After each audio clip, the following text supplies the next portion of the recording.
But also Adi Shakti, through her Mahasaraswati power, has created the 5 elements. Before everything else, she created a Tanmatra, as you call it. I mean, if I go into details, it's going to be too much for you. But first of all, the causal essences were created by her. But if I say like this, there won't be anything false. If I say that just by seeing, by her sight, by her drishti, she has created this light. Just by her breathing, she has created air. Because her desire is the last one. Because she desired there should be air, she created air. Like that, her smell has created the causal gandha, which has created this Mother Earth. And it has started from her only, from her desires. By her desiring it, it was created for her. And that's how it was created in the whole universe, which was later on made into earth, moon, sun, and all this. Actually, it was her mere desire which brought forth this thing. For us, it is impossible to understand someone like that, who just by mere desire can create.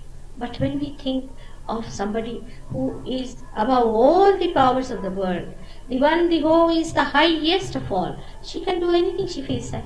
Can't we think like that? We cannot think of someone like that. We think of God, who is almighty, we call him. But when we talk of his mights, we start laughing. How can she can do anything she wants? It is only her mere desire that has brought forth all these creations. And all these things that you see in this world are created only by her desire. She created Akasha. She created all these 5 elements which you know. And then she started her another form, which we call as the Mahalakshmi form. Before that, I think I should tell you about Sri Ganesha's existence in the matter. He acts in the matter as vibrations, as Mahasaraswati vibrations. They are electromagnetic vibrations. Mahasaraswati vibrations are electromagnetic vibrations. We can say that electromagnetic, and also there is sound, and all these 5 elements are expressed in that.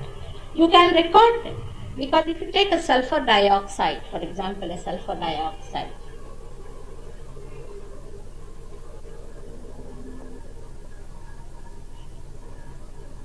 and 2 oxygen and 1 sulfur, and if you wash them properly under a very highly you can try, I mean, I don't know if people have tried, but you can try and find out, and put it under a very highly developed microwave microscope, you can say. You can see that the oxides, oxygen things, and sulfur is stationary, but these 2 are vibrating. They are vibrating. There's a vibration going between these bonds. They can be isometric also, they can be symmetric, they can be even, uneven, and they can be expanding and closing like that. So there are 3 types of vibrations we find, and the 4th side is nothing but Sri Ganesh himself, who is controlling. So this we can see with our naked eyes, if you want to see, even if you are realized or not. From where does these vibrations come? In the minutest paramanu, as you call the molecules. In a molecule, how do you get these vibrations? Can you explain this? It is so much. Sukshmatara sukshmatara. The powers of Ganesha are very, very subtle, and they enter into the matter and create this kind of vibrations, which you can even see and record, electromagnetic vibrations in even a one small little molecule. So we have in these, as I told you, into the periodic level, periodic laws of elements, you can find out that all the elements are divided into 8 types. Just see, how can all the elements be divided into 8 parts without somebody being there? Can you do something without organizing a proper chart of these elements? Just think about it. You see, when we challenge God, we have to understand that in this world, everything is so well organized. There are 8 elements spread out so well, placed so well, and it has a particular style of behavior. And every element is different in numbers and protons, and these numbers are very well calculated in such a manner that the end of this, that the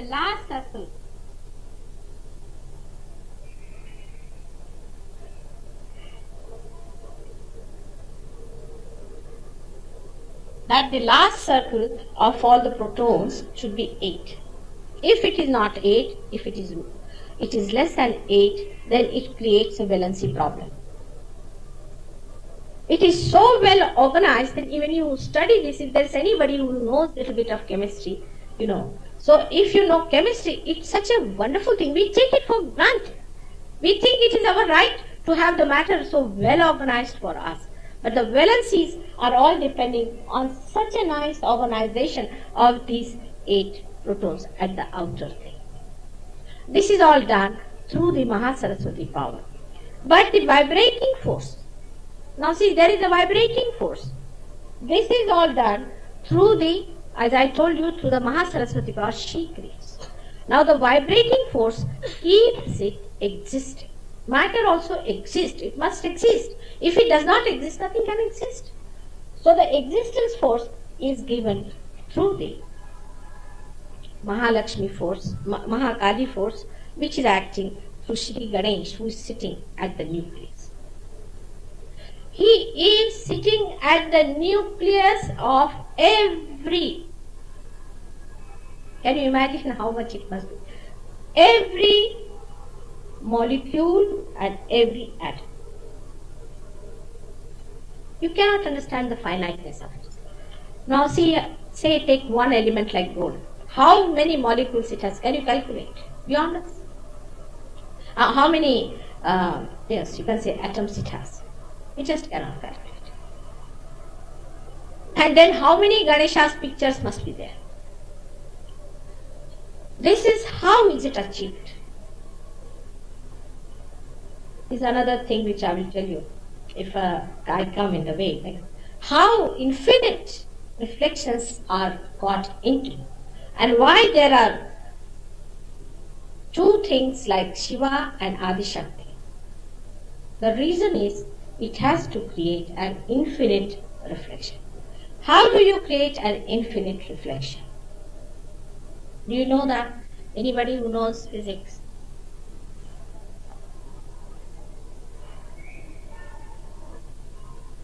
If you place in the center of 2 mirrors something, then the reflections are infinite. So the first mirror is the Adi Shakti and the second mirror is this creation. And that's how you can get infinite reflections on this earth. This is the reason why you can get infinite reflections. And that's why you had to create another one who reflects it. And that's why there have to be 3 identities. One, the God Almighty, then Adi Shakti, and then the whole universe. It had to be that way, otherwise you cannot create infinite reflections. Now somebody who has done this job must be a very clever man, no doubt. When human beings think that they can know God through their buddhi, they must know how can you reach this buddhi, this supreme. How much labor he has taken to create us. After creating the matter, then he, or I should say his power, as Mahalakshmi descends on this. Mahalakshmi helps in sustenance. Sustenance means all the scanning of all these elements.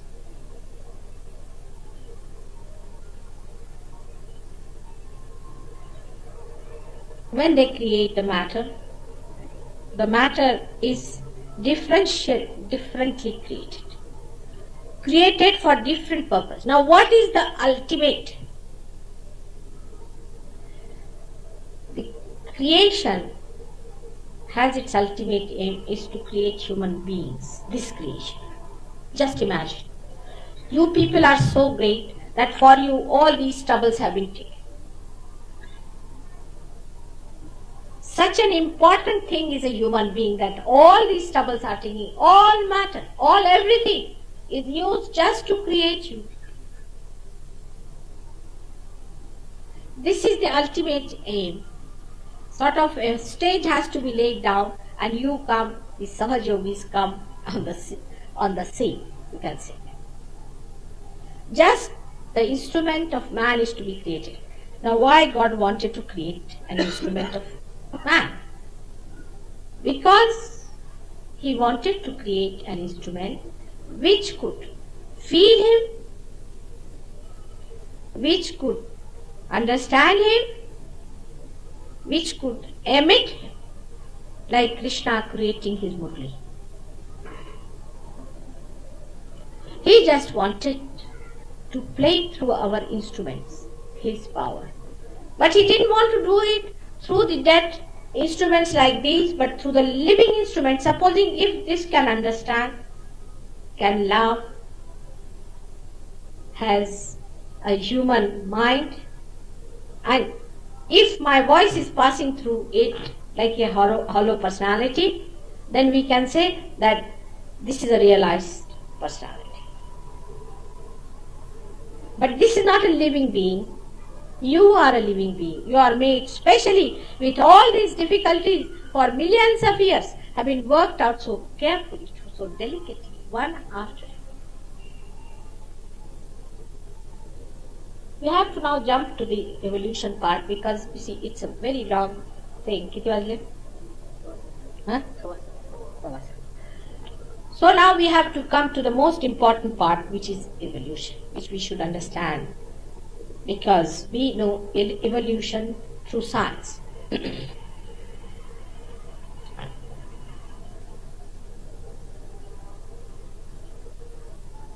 When these three forces came into being, before creating any earth or before creating this universe or anything, first they had to draw out a proper picture about it and a proper understanding of it. You see, as before doing anything, say we have to plan out things, we have a planning commission. First of all, we sit down with a planning commission. In the same way, first they had to form a stage where they just plan out the things. This stage we can call it as the Vaikuntha state. Because this is not the earliest state. This is created later on. First, the planning state is known as the Vaikuntha state.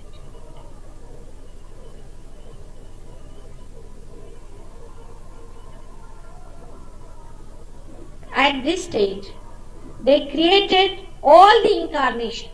Incarnations were not created after the earth has been created, which is a very wrong idea. They created all the incarnations at the Vaikuntha state, where you and I never existed at that time. This earth never existed. And nothing existed that you see with your naked eyes now. But a state of existence, the first one known as the Vaikuntha state existed. In that Vaikuntha state, the planning of the whole universe and the whole cosmos and all that was decided. So the first person who had to come on this was Shiva, because without him nothing can exist. But where to settle him down? Because he is to be reflected onto something. If Shiva has to be reflected onto someone, you have to create a reflector. So they had to first think of the one primordial being or one huge identity, you can call it, known as Virat. they created Virata. This will be the Virata. This will be the complete form of the primordial being. This is the one I am telling you about, this reflector, the first one. The God Almighty has to be reflected. So first let us create first of all the primordial being, the Virat. In the Virat, they created different incarnations. Incarnations are not created from human beings. I don't know why people think like that. They cannot be created by human beings. But they were first created. You see, evolution is all right from amoeba to human beings. But there is no evolution for incarnations. They are made like that from the very beginning. The complicated.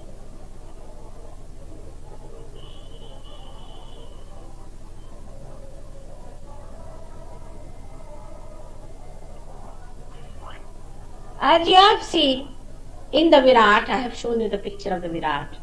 The three powers of Mahakali, Mahalakshmi and Mahasaraswati met at the Agya Chakra. And there they produced 2 children each. It's not a story, it's a fact. Again, as brothers and sisters. And these brothers and sisters means the relationship is of a temporary nature but of a subtler temperament. And then they were married. Intercommunication took place. Mahalakshmi, Mahasaraswati and Mahakali created altogether 6 children who were married. Intermarriage took place. By that intermarriage, they got an entity which was a male kinetic personality and a potential energy with it. Such a combination. And they placed those incarnations on different chakras. They brought from the top, all of them were brought from the Agya downward and placed all the chakras. These incarnations, as you know, are placed on different chakras of the Virata. Many people won't understand this and won't like to hear this also, because human beings are so egoistical that they cannot understand that there is, if a God who is almighty, who is going to do everything, he has his own ways of doing it. Now whether I am telling the truth or not, you can verify it through vibrations. You can see for yourself how incarnations were created. And all these incarnations were placed in the Virata state. Here,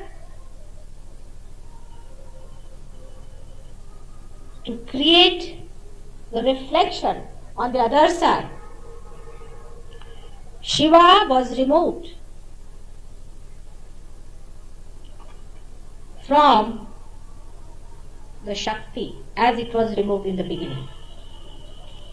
And it was placed on top of the Virata's head as the Sadashiva's Pitha. In the same way, we too have a Sadashiva's Pitha on our head. You see, we are the reflection of the reflector. So we too have the same style. We too have a Sadashiva's Pitha on our head. He is also placed here only. But when the Kundalini enters into the being, when he is in the womb of the mother, that time this Sadashiva Pitha, or we can say Sadashiva from this Pitha, descends into the heart. And that's how you hear the first throb in the heart. It is just the same as it happened in the Virata. But at the Vaikuntha stage, this was not created. The second reflector was not created. Only the first one. So only the Virata was created, and in his being, in the planning stage, first of all, these officers, you can say, in charge of these chakras were created by Adi Shakti. God is the witness, and she is doing the play, and she creates those chakras. In the chakras, she places all these deities to govern. Now, there is the existence, there is the creative force, and there is the evolutionary force, all inside the Virata state. Now, this is at the Vaikuntha state, we say, because this state is on this first reflection. It is not in us, or we cannot feel it, the Vaikuntha state, because it is in the first state. Then another state was created, then third was created, then the fourth one is the Bhavasagara, is the state at which all of us were born. First, in the fourth state, now can you think of a four-strata personality which is facing a mirror. Now, which is the first one shows is the topmost, and that's why the topmost shows is the Bhavasagara. But if you can go deep down into your state, you can feel all the other three. But first of all, the one which you can see and feel it is the Bhavasagara. So you are born in the Bhavasagara. At this state, you are at the Bhavasagara state. At this Bhavasagara state, now you are created and you have to evolve.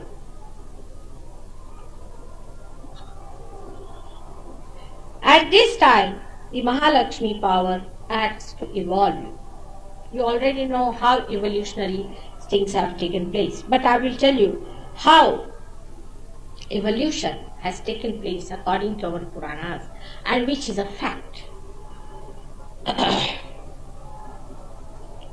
The evolution of man started first from the amoeba, you can say, because the life came into being into water. As I told you, first the water was created. In the water, the amino acids were formed, amoeba were formed, fishes were formed. And fishes, when they were formed, they found, the smaller fishes found it difficult to exist because of the bigger fishes were trying to eat it. It comes as a reciprocal thing.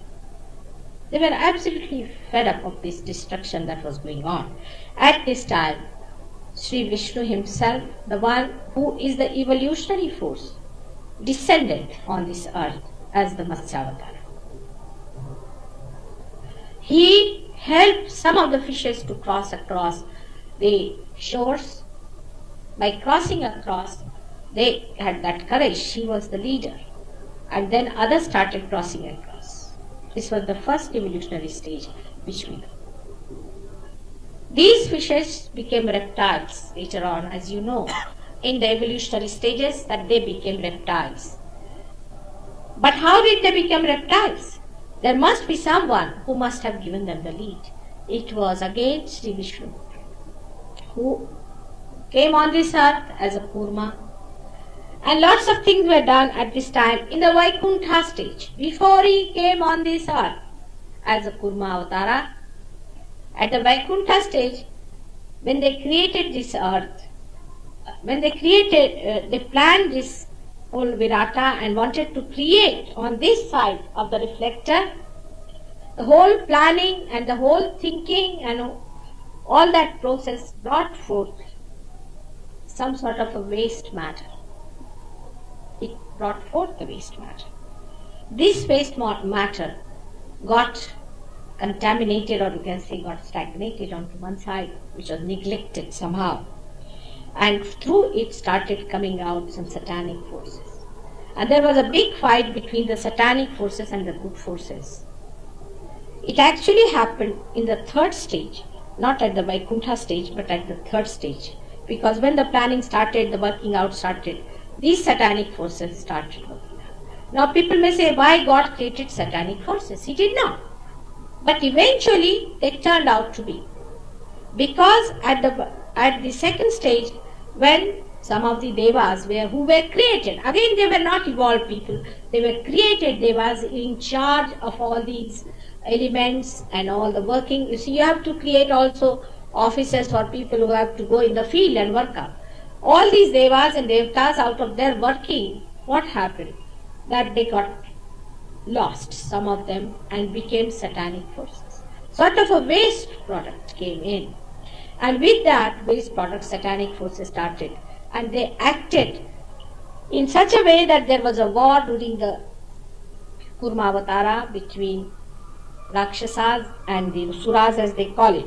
So the good people who were in charge of the elements, all the working in the office of God, started fighting with the satanic forces. At that time, he himself worked out this, and you know what happened in the Amrut Manthan which took place.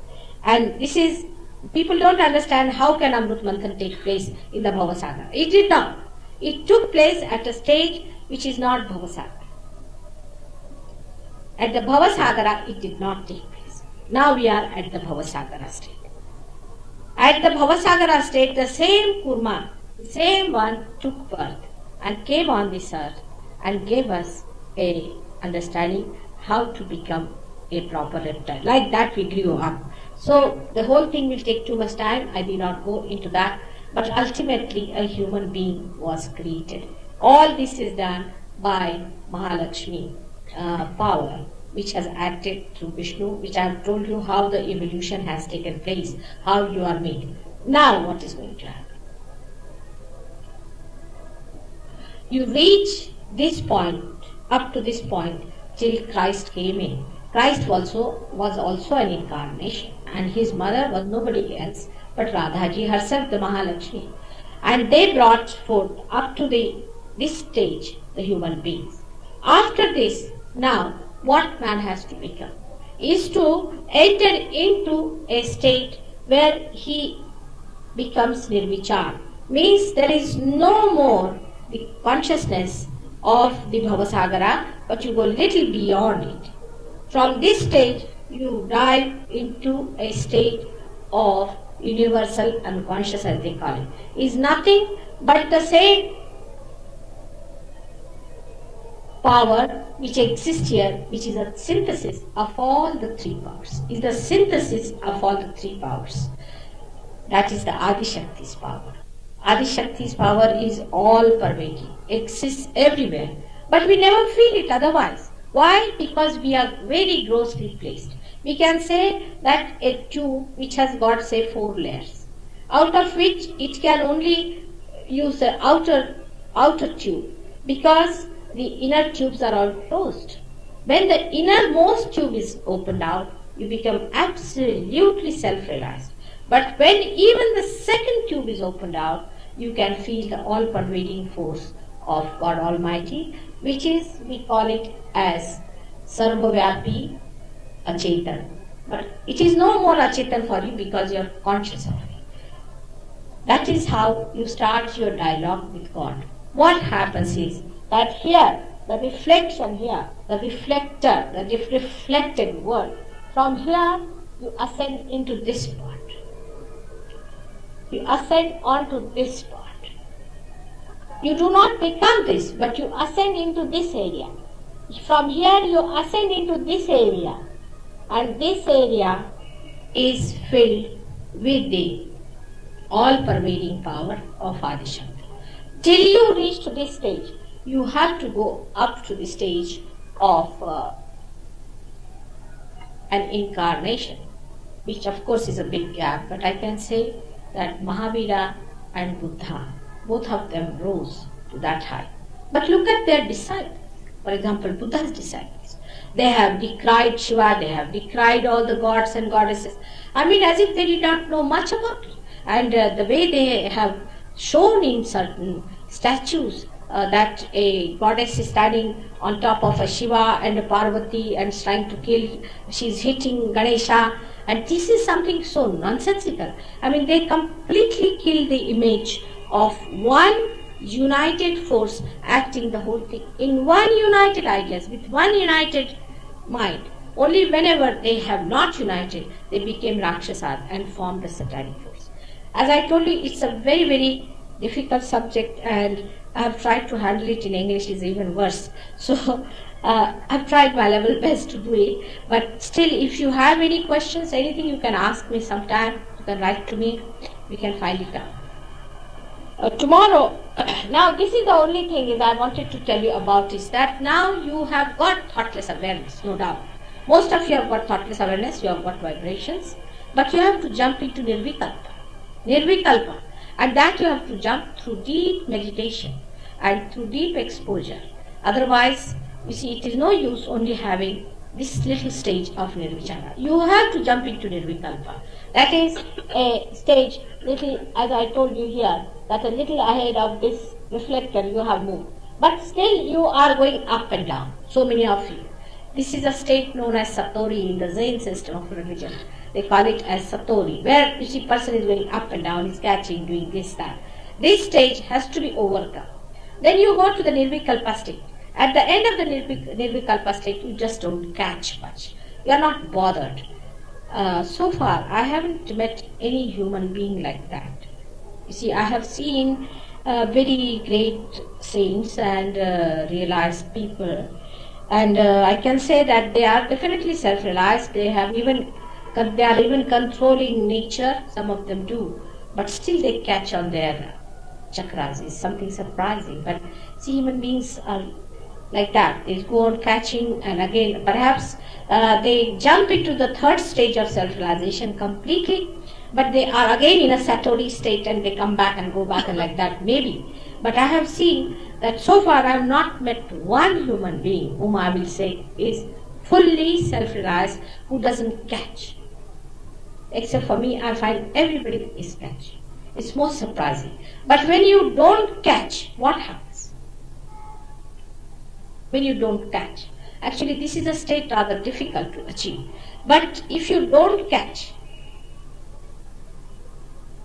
if you think you don't catch, how you should do it is to see this way, that if supposing you are catching Agya, maybe you must know that when you are catching your Agya, you should not think you are catching your Agya, but you should think that you are gathering a force here to combat the another person.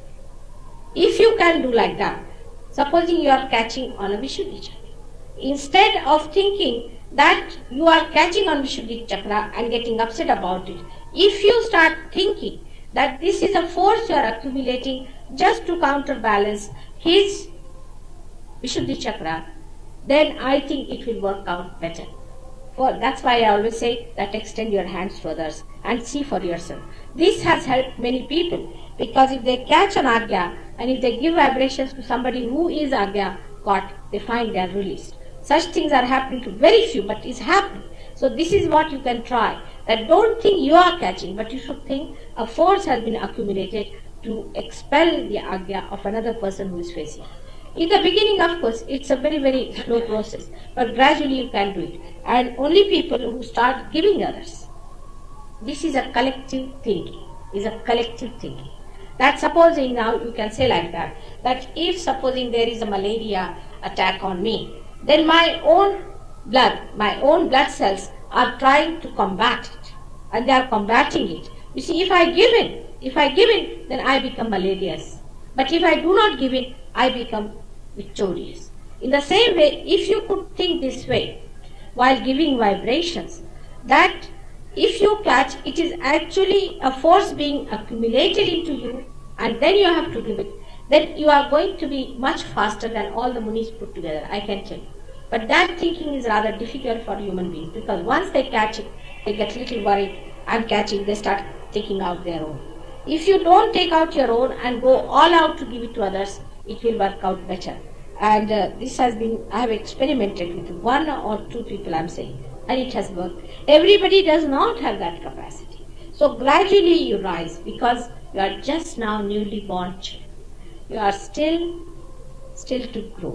You have to grow more. You might be learning, you might be knowing a lot. That doesn't mean. As far as the spirituality is concerned, you have just come out of your Satori state, some of you, and some of you are still in the Satori state. So be careful about it. I would like to meet you again, perhaps after 2 years, I don't know when. Tomorrow we are having a meditation here. That I won't speak much. Tomorrow we'll have meditation.